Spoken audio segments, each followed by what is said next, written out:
Hello and welcome to the Radiate Wellness Podcast with your host, metaphysician, Reiki master, and hypnotherapist, Christy Clemens Hoffman. Each week, we will discover teachings, tips, and tools to radiate your best life ever with practitioners, authors, and luminaries to help you on your path. Wellness, joy, peace, abundance. What do you want to radiate?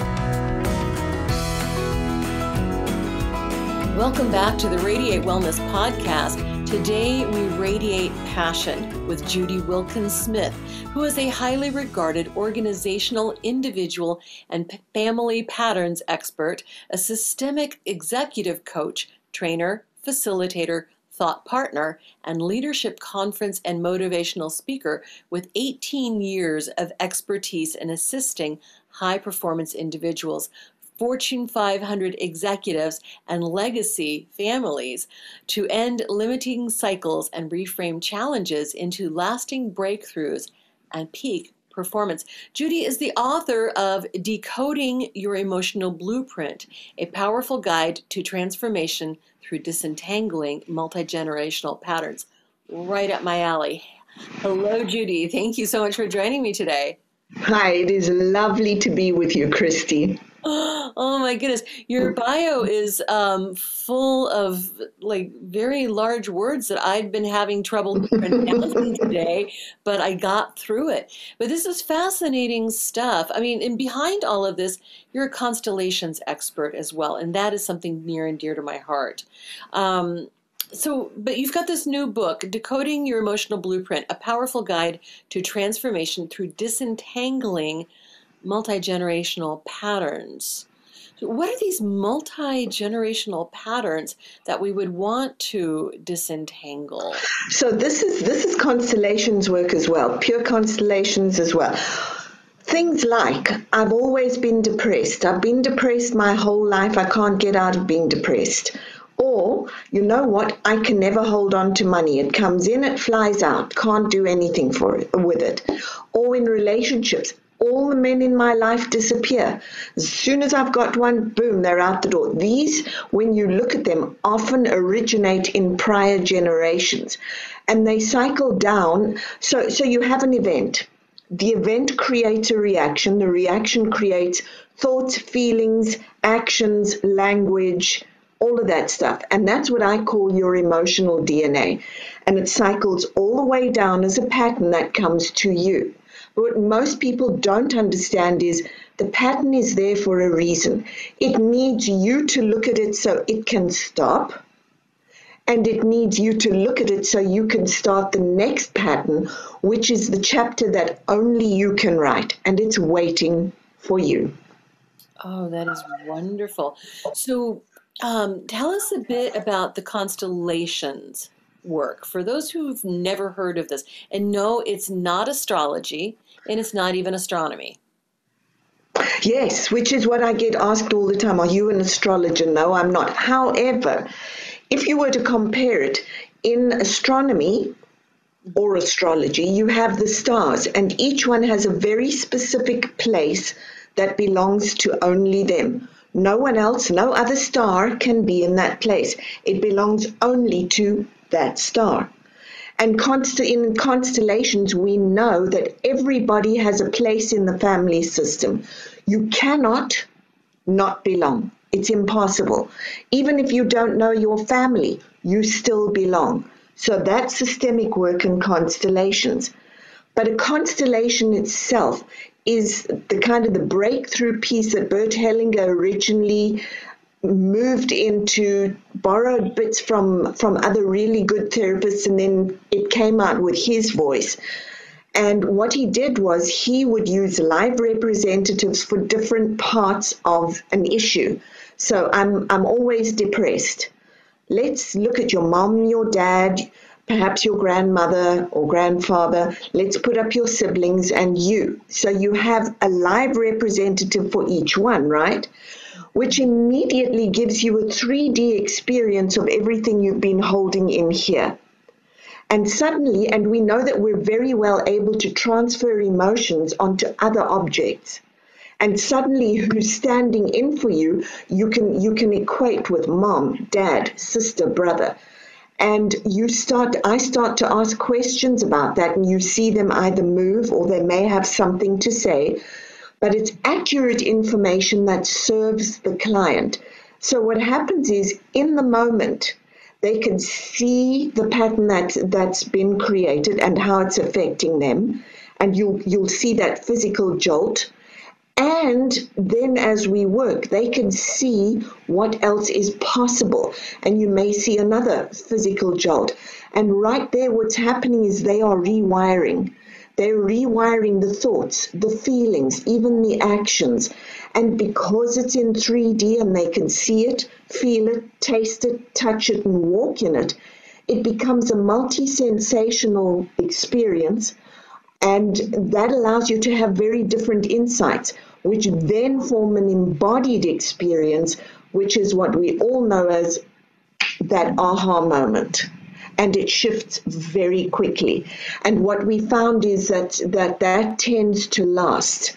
And of course, the more people plug into it, the longer it lasts, or it will change and evolve completely, at which point you've changed your library of thoughts, feelings, and actions, and you've started new emotional DNA, which looks at history a little differently and passes on the future completely differently. Oh my goodness. And so this is done with actual family members? No. It's usually not done with family members. We have had some. I will seldom allow them to represent themselves. I'll often have them represent somebody else, which again gives them a very different perspective, right? Because now they're standing in the shoes of another member of the family. So sometimes we'll do that. If that isn't available, which sometimes it is not, if I'm working with an executive and we're in an office, we use pieces of paper that I create in a way that makes them directional, and they can get much the same sort of experience. So I have lots of executives who tell me, you cannot solve this problem. I have that with individuals in Constellations too, I have to say. And then within an hour, they're going, how is this possible? We haven't solved this for 10 years. And in an hour and a half, I got it. I know what to do. It's different. It's amazing. And so we're talking families and ancestors. Now, in your bio, it says that you assist high-performance individuals, Fortune 500 executives, and legacy families. What does this mean, legacy families? Okay, so what a legacy family is a very high-profile family. Some of the ones that you've heard of, the royal families, or the ones that have got a really high profile and they've got all the money, but they're struggling with some part of their emotional DNA, or some of them who are struggling with how they deal with money. They will call me in and say, can you come work with us? So I've had the privilege of being with some very, very interesting and famous people. Well, that's interesting. And of course, famous people's problems are the same as everyone else. Exactly the same. I laugh every time somebody says, well, yeah, they've got it all together. I say, yep, I'm seeing them right after you. Oh, that's funny.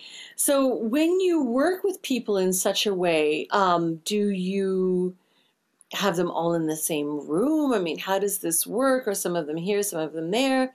How does that work? If it's a legacy family, typically what I'll do is I'll do a series of interviews with each member of the family, and then I'll ask exactly what it is we're working with, and then I'll work with each member of the family, because they'll have a different perspective, and then we bring it all together. So all of the members of that family will come together in one place? Eventually, yes. Truly.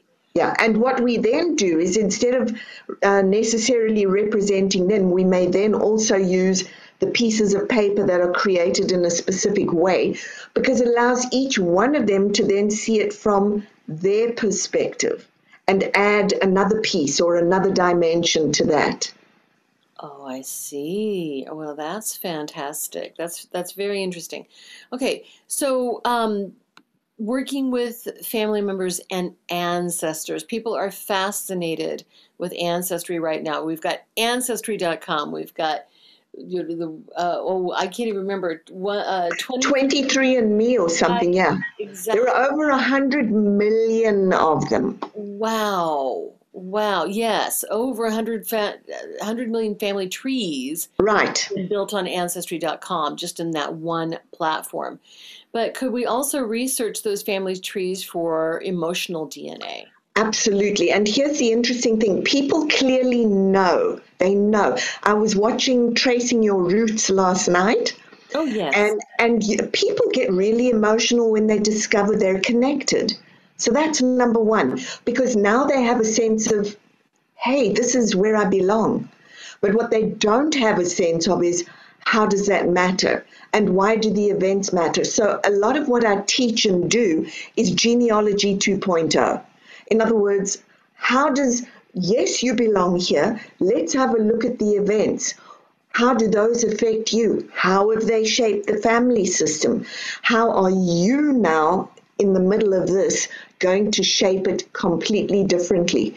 And for whom or to whom do you owe thanks for what sometimes looks like a terrible event, but may have created DNA that cycles down through to you as, I can't do this, or we never have money, to, you know what, I'm going to be the one who changes our money DNA.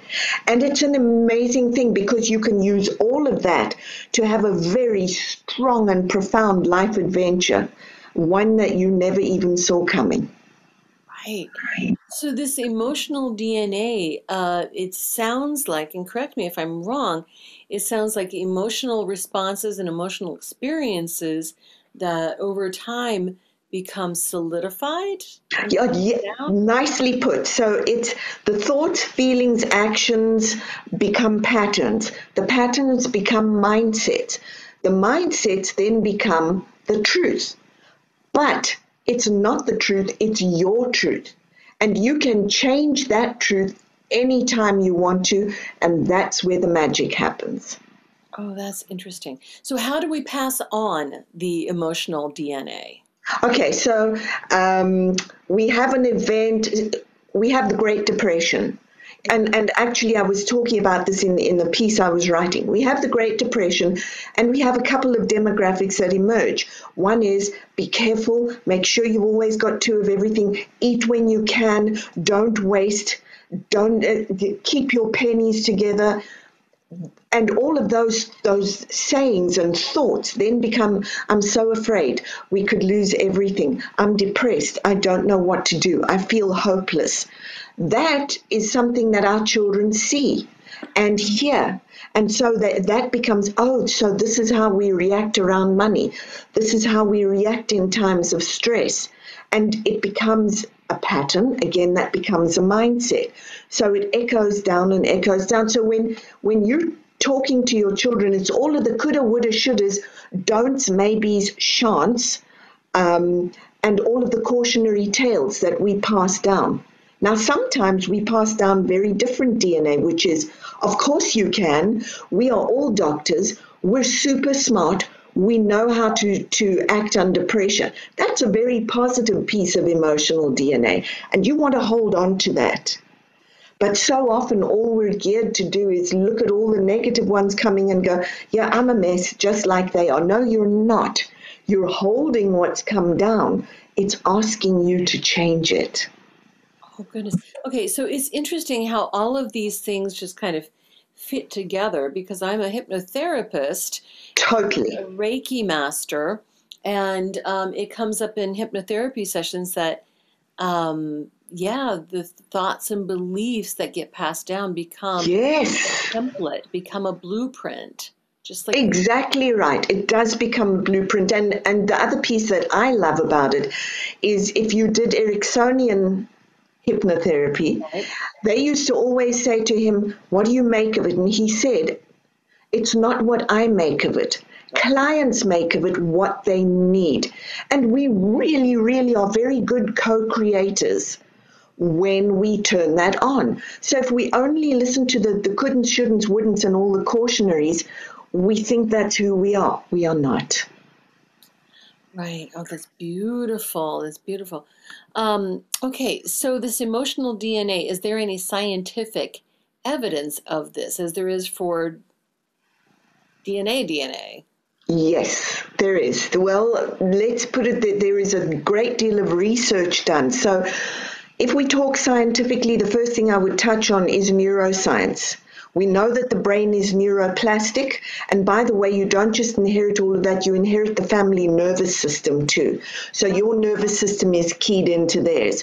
But with one new thought, one new feeling, one new action, you wire that in and you believe it, which is the secret sauce for all of this work. What I believe becomes my truth, right? Mm-hmm. So if you sell yourself a good enough spell or sell yourself a good enough change, that becomes the new truth. And scientifically, this they have shown with all of their brainwave studies. You can wire in a new reality. Yes. The other piece that's super interesting is epigenetics, because with epigenetics, you have events, significant events that impact the system and create an imprint that becomes the blueprint for generations of behavior. So with the Great Dutch Hunger Winter, there were eating issues and weight issues that came out of the Great Dutch Hunger Winter and passed down for generations, and that's been well studied. The other more recent one is 9/11. They've discovered that women who were pregnant with children have passed down the PTSD that the children are now exhibiting. And if you watch, it's very possible that that'll travel down another generation or two until somebody stops it. What's happening is we've got this pattern that's sitting there, and we haven't completed the pattern. We haven't closed it out. So it's still circulating with all of its thoughts, feelings, and actions. Mm-hmm. When we close it out, we can see what else wants to emerge. So we have PTSD and it's circulating wildly, and somebody comes along and goes, I don't want to get rattled like that anymore. I want to be happy. I don't want to look at a situation and be held hostage. I'm going to do it this way. And the minute they do that and they recognize the pattern that's held them hostage, the minute they can start pivoting to something completely different, one new thought, one new feeling, one new action at a time. And this has been well researched. So hopefully with more study on this, we can understand that mind-body connection even more, and how these long-held patterns and these, I love your example of PTSD after 9/11, how we don't even have to experience these things when we can have the effects in our body. Absolutely. The Holocaust is the other one, of course, where you still see people now deeply affected in a negative way by what happened. And so if that's happening, it affects the body, of course, and it affects the mind. And the mind is capable of rewiring the body so that the body can be positively affected. Right. Absolutely. Right. Well, and even with the epigenetics, we can find siblings, twins even, who have the same, genetics, but then one will have a genetic illness and then the other one will not experience it. Exactly. And if you listen to it, if you go and look, often they're telling themselves different stories. Because we are the ones telling ourselves, I'm not good enough, I can't do this, this is terrible. We're the ones telling it and buying it. So one may have bought this piece and the other one buys this piece. Interesting. Now, I've heard tell that there are 7 generations worth of DNA within the body. At least. At least. Is this true of the emotional DNA as well? We see it as at least 7 generations and sometimes further. What we look at is often where it shows up as 7 generations is if there was a significant and profound event, a murder, a Holocaust, something really big, a war, you'll find that echoing through. My hunch is that if we were to go and look, if we have the information, you're going to be able to trace many of the patterns that exist in you now, all the way back. And interestingly enough, one of the things that has shown up is I've also created Constellations meditations. That's a world first, and it allows you to go through a constellation. There are two, the meditation of the father and the meditation of the mother. And it takes you into the line of the mother or into the line of the father and connects you all the way back. And I've had a lot of people say to me, it's very interesting. I've had very different feelings that I've gone and looked at and found patterns further back. Well, this is interesting because in some of the hypnosis work that I do, we go back generations to find the original point for some of these issues that we're having and then why we hold on to it. So, yeah. Yes, and for me, the holding on to it is simply what happens when you haven't seen the pattern. As soon as you can acknowledge the pattern and look at it, you can also give it its place and you can give it thanks, because all of that went into creating you.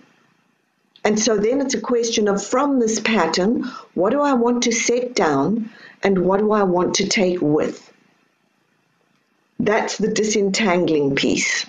What are we going to say? Okay, it stops here.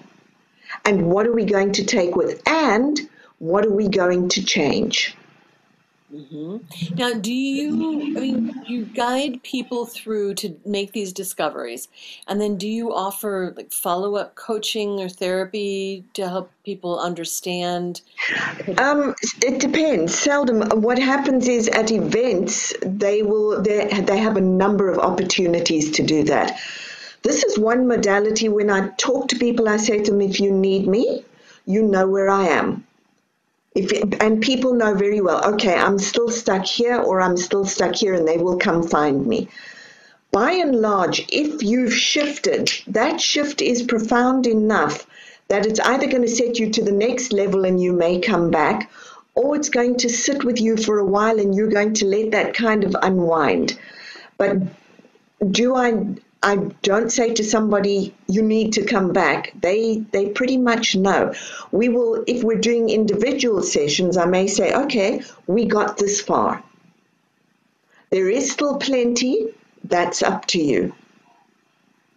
But do I have to handhold? No. People come into this modality, I think, able to look at it and see it and give themselves space to come back if they need to, or space if they need to breathe a bit first. I've had people who've come back to me. I had one lady, and she said, you don't understand. Suffering is how I connect with the divine. And I said to her, I'm not taking that away from you at all. I'm offering that there is another way to do that, and maybe you want to become bilingual. You can really bliss your way into that connection too. And she went, yeah.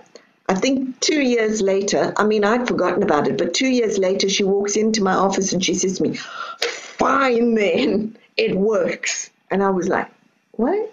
What happened? I can do it joyfully. I figured it out. I was like, well, I'm glad. Oh my God, no, what do you mean bilingual? Well, you can speak the language of suffering, but can you speak the language of joy, kindness, happiness, gratitude, transformation? Because both languages are available to you. Which one are you going to pick?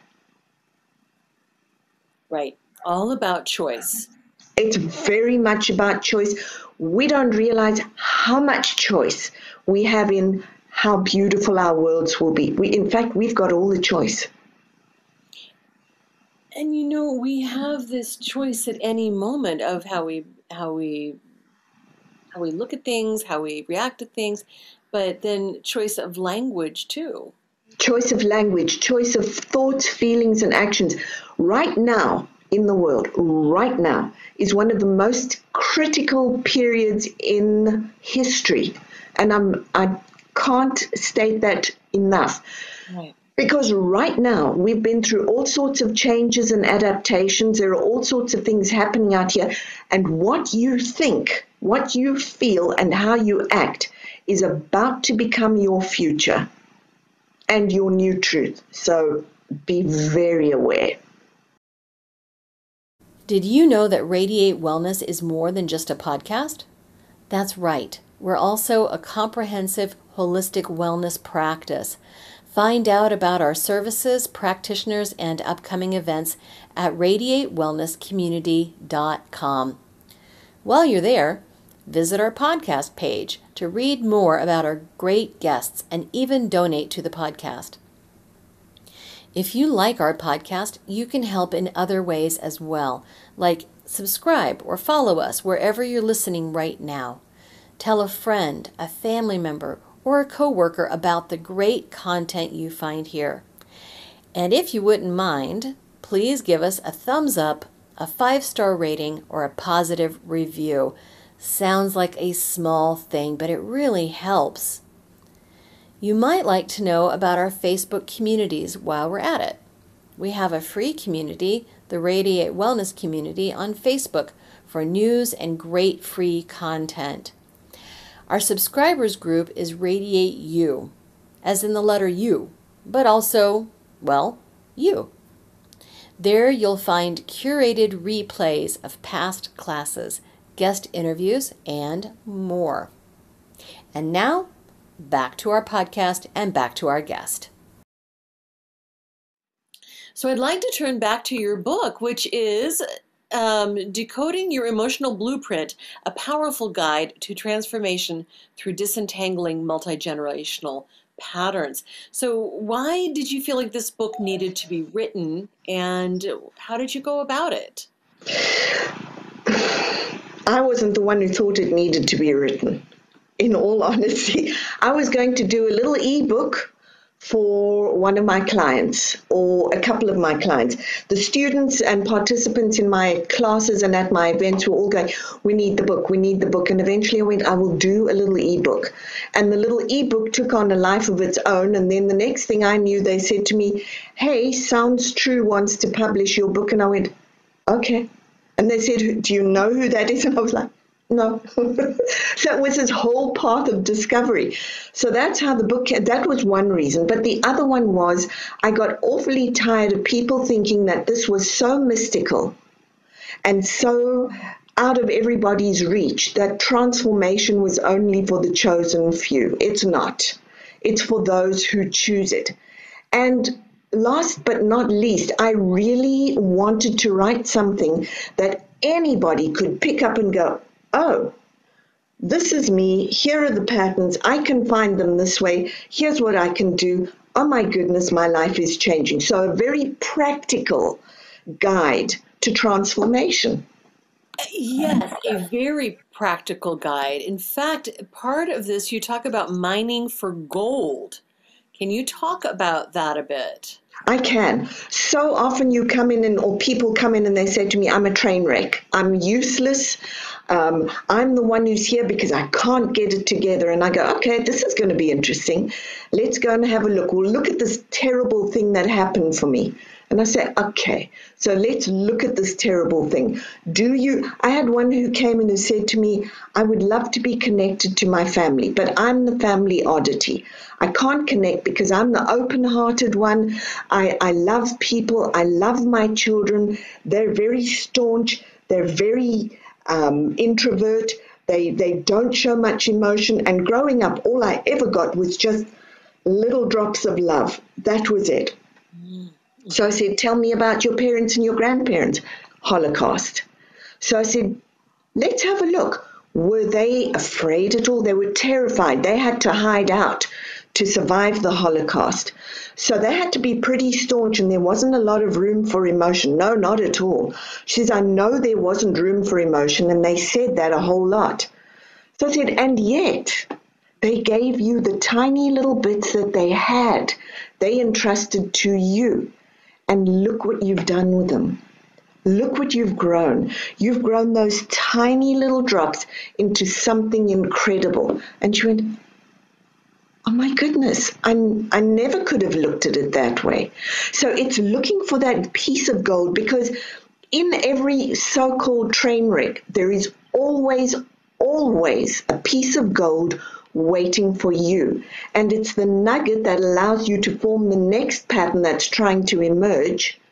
And it enables you to write the chapter that only you can write. All right, so mining for gold. I mean, there's gold in everything, and I mean, this is kind of my philosophy too when working with clients. That this can happen to you or can happen for you. Very much so. Very much so. We're born, again, it's in the book, but we're born with a full set of language. A half of the language is you can't, you don't, you shouldn't, you mustn't, you're stupid, you should suffer, we're all sinners. And so we buy that because that's the language that we were raised on. But there is another half of the language.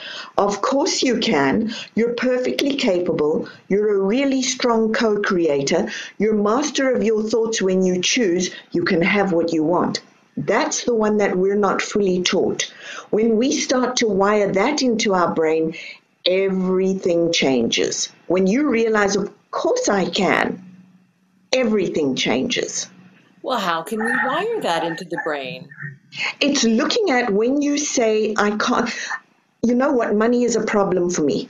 Write down your thoughts, your feelings, and your actions around money. Yeah. Then ask yourself, who else in the family struggled with that? Who said that first? Where did my thoughts and feelings originate? Was it an event of my own? Or is it further back in the family system? Is that really the truth? Well, of course it's the truth. Look at me with my money. No, I've created those thoughts. What's going to happen if I look at money and say, I want to be friends with you. I need to understand you more. Of course I could put away $5 or $10 a month. And when I do, I could. And then write down. So when you start to tell yourself the coulds around it, what are your thoughts? What are your feelings? What are your actions?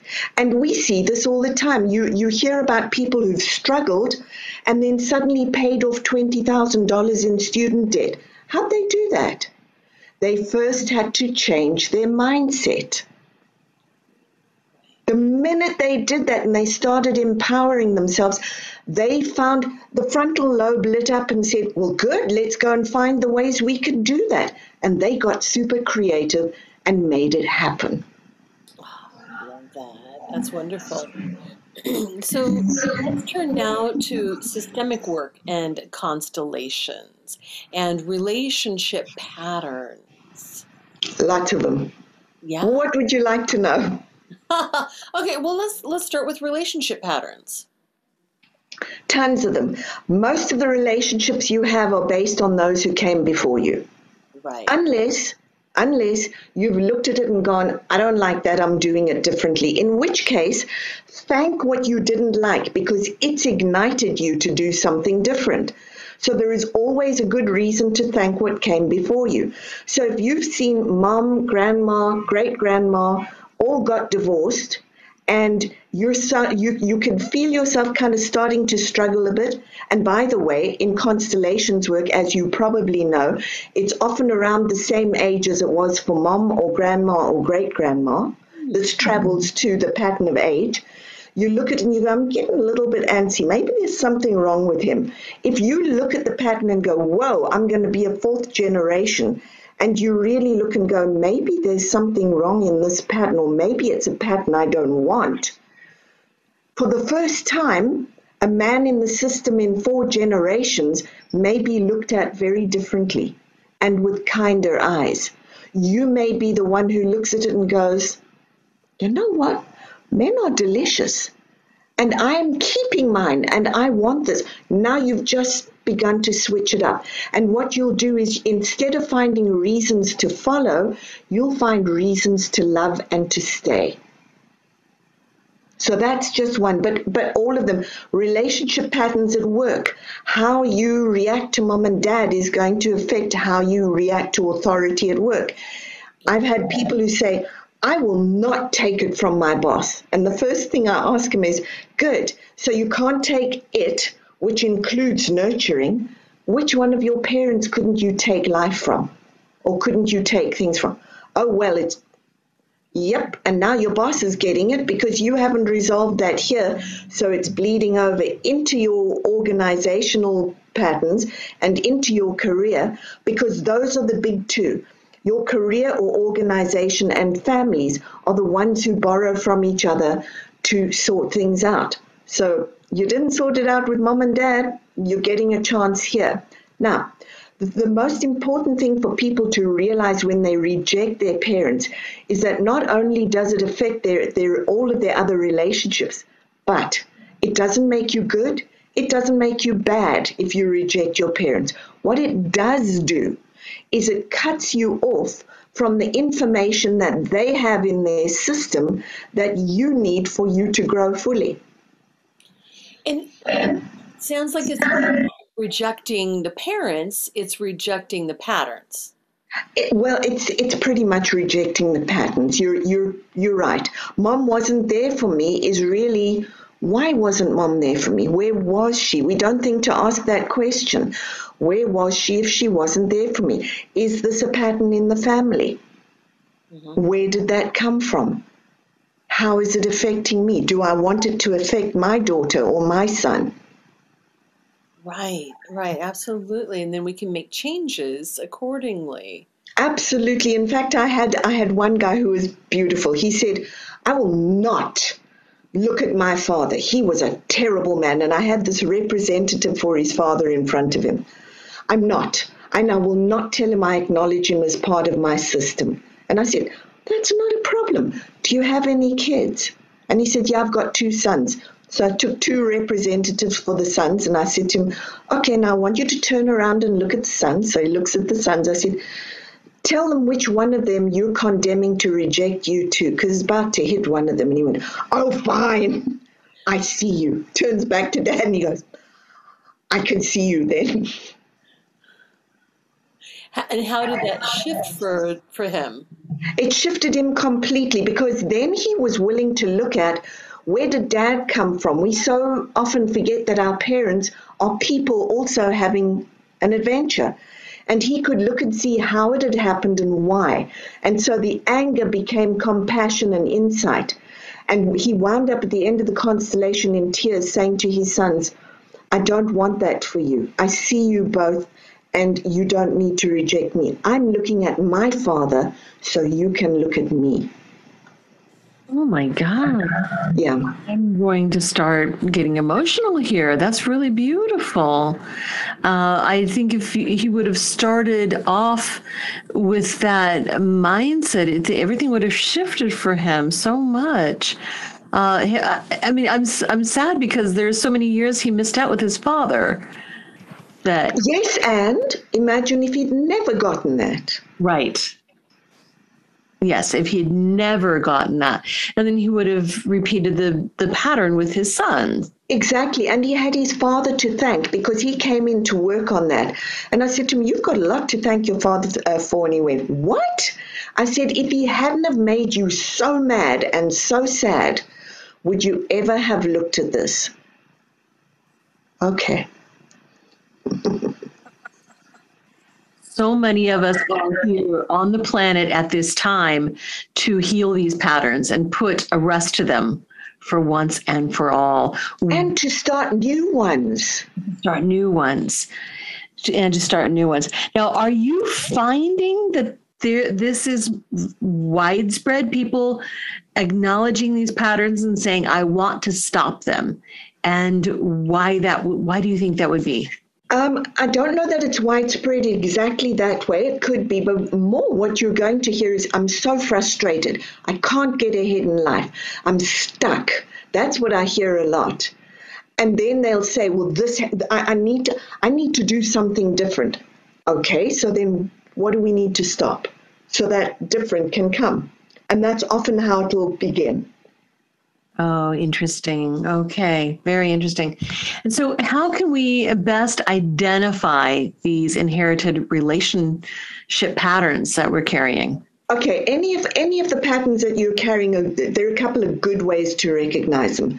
Number one is if you know you're doing it like a parent, okay, or an aunt, or whatever it is. Oh, if I'm repeating them, there's a pattern. That's one. The other one is a hyper reaction to something that normally really you wouldn't react to.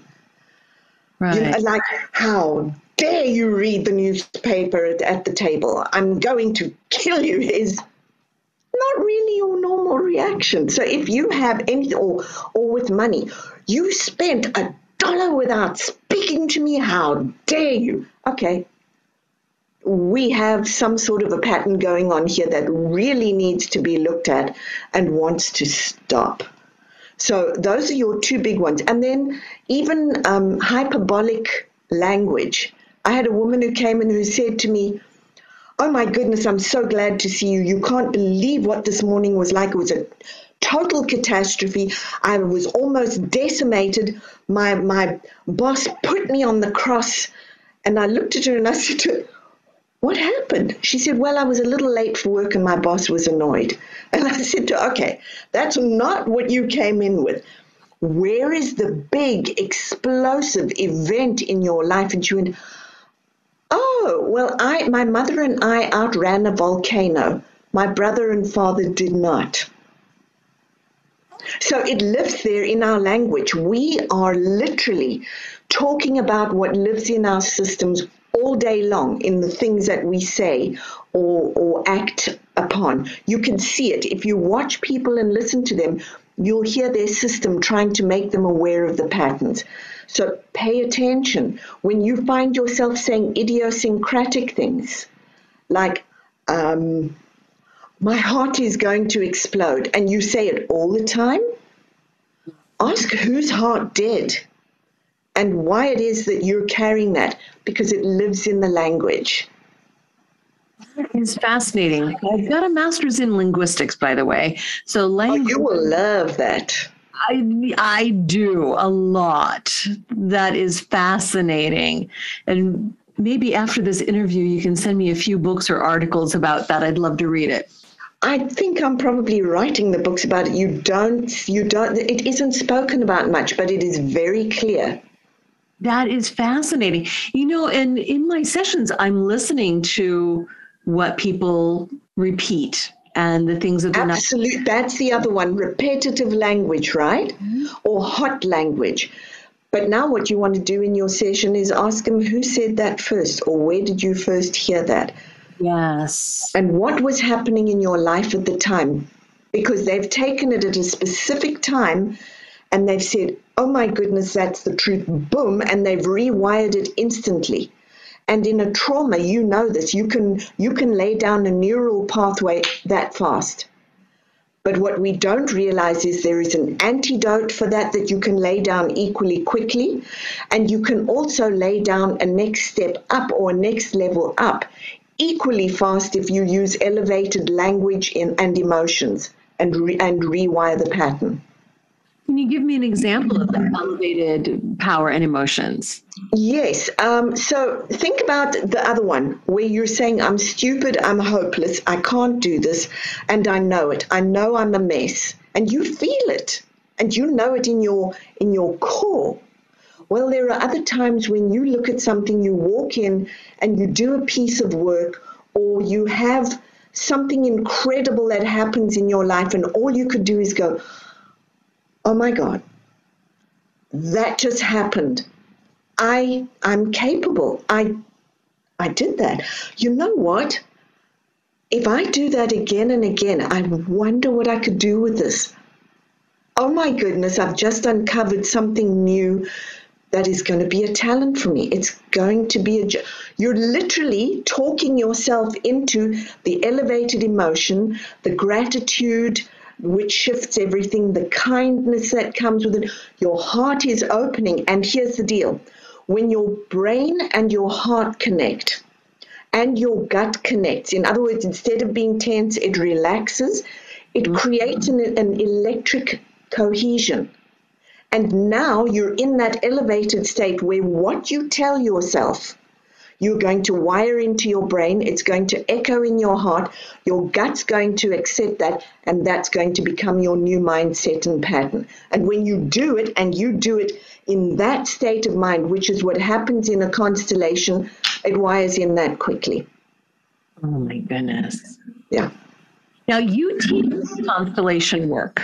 I do. I teach systemic work and constellations, which is the thoughts, the feelings, the actions. And then what I do that is, and again, I don't know, I can only speak for what I do, is when we've done a constellation, the client leaves the room. Now, I teach everybody the framework of a constellation. So what did you spot going in? Which of the 3 principles, because there are 3 basic principles, which of the principles was it? How did you hear that throughout? Where did you see a pivot point? When did you notice a visceral reaction for the client? What did you notice that changed in their language or their body? How did you notice the constellation complete? Are there any other questions about a different way that might have happened? Do you see any pieces that will need to be either a next piece of work or further down the line? So they really get to understand the nuts and bolts of what a constellation is and isn't, and how to work with it for themselves. So when they walk out, they know how to set up a basic constellation. They know how to use it in their practice. So yeah, I'm probably known as a common sense grounded constellations teacher. I want people to know what they're dealing with. They need to understand it so they can fully absorb it and use it, which, by the way, people have said to me, but doesn't that make it mechanical? If they come to one of my events, they will see no. The transformation happens, boom. But the beauty is that those who are watching are then able to dissect and also take pieces for themselves, which they do. Right. And so what is the difference between this constellation work and the systemic work? Okay, so systemic work they're together. They actually belong together. But systemic work is the study of you within the system or you within the family. And again, what are we hearing? Like you said you do with your hypnotherapy. What am I hearing? Who does that relate to? Who does it belong to? Where did it originate? What did it create? What are the costs? What are the benefits? Now, the beauty of that is you can also use it in business as a gap analysis mechanism. It's a very effective gap analysis mechanism. Tell me a bit about that. I want to make sure I'm understanding that. Sure. So if I walk into an organization and they say, we're really having problems getting people engaged, or we're really having problems launching this particular product. What I'll say to them is, I want to hear the whole history. I want to hear the history of the product. I want to hear what people are saying about it, thinking about it, feeling about it. What are the actions you've taken? The minute we can chart those and plot them, and that's usually using pieces of paper, people can look and they go, you know what it is? We haven't put this piece in, or we've got too much of that piece. Oh my goodness, we've got the team sitting over here where it should be here in the flow. So you can use it as a gap analysis and flow mechanism. It's really effective. Right. And sometimes we do just need to see these things in motion, put them in their proper place visually. Absolutely. And it's not even just visually. Visually is a big one. But the minute I can say to the CFO or CEO I'm working with, I want you to step through it, walk on the pieces of paper, tell me just what's happening if you look at it from a business perspective. They key into that gut very quickly and they say, no, this needs to shift or that needs to go here. So really it's like being a 3D architect in a sense, or a 3D designer, and they can see it, then they can start to feel it because they'll go, that's it, that's it. So now they've got the gut playing in as well. And they'll say, you know what, as I'm listening to myself, so now they've got the audio coming in. And because they're connecting with it by standing on it, they've got the kinesthetic piece. So you've got your multisensorial input that's giving you insights you would not have just here. Plus they can see the connections and the disconnects. Wow, that is interesting. Wow. All right. Well, we've been talking for quite a while now. We've been having fun. Lots of fun. I tell you, I'm just fascinated. Where can we go to find out more information? You would go to my website, judywilkins-smith.com. And you can also, for the book, it's Barnes & Noble, it's Amazon, it's all of those. Right. But there's a lot of information on my website. It tells people the events that are happening. It's got the meditations. It's got the book. So that's where you would go. Wonderful. And the book, again, is Your Emotional Blueprint. Decoding Your Emotional Blueprint, yes. Decoding Your Emotional Blueprint. Thank you, thank you, thank you. Judy Wilkins-Smith, it has been an absolute pleasure. It's so strange about the ghosts in the machine. I'm sure we can edit all of that out. You know, there is a thing called the ghost in your genes, right? They know when to pop in. I have not. No. Okay. Maybe we're not finished. Tell me about that. Ghost in your genes. I believe that is Dawson Church's book called The Ghost in Your Genes. And he talks a little bit about epigenetics, as I recall. There are a lot of ghosts in your genes waiting to serve you. I think the other thing that's super important is your family systems. Your systems are always in service of you. They always were and they always will be. When you recognize that, you will never be stuck. Oh, my goodness. That is beautiful. All right. Well, thank you so much. Again, I think this has been very informative. I think we could talk for hours and never get to the end of it. So I should probably have you on again at some point. That would be lovely. I would love to come and talk with you again. Super. Thank you, Judy.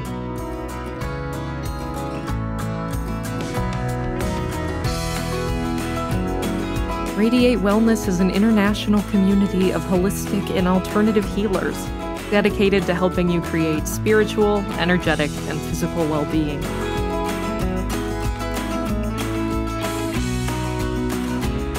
To learn more about our practitioners, services, classes, and events, or to schedule an appointment, visit us at radiatewellnesscommunity.com.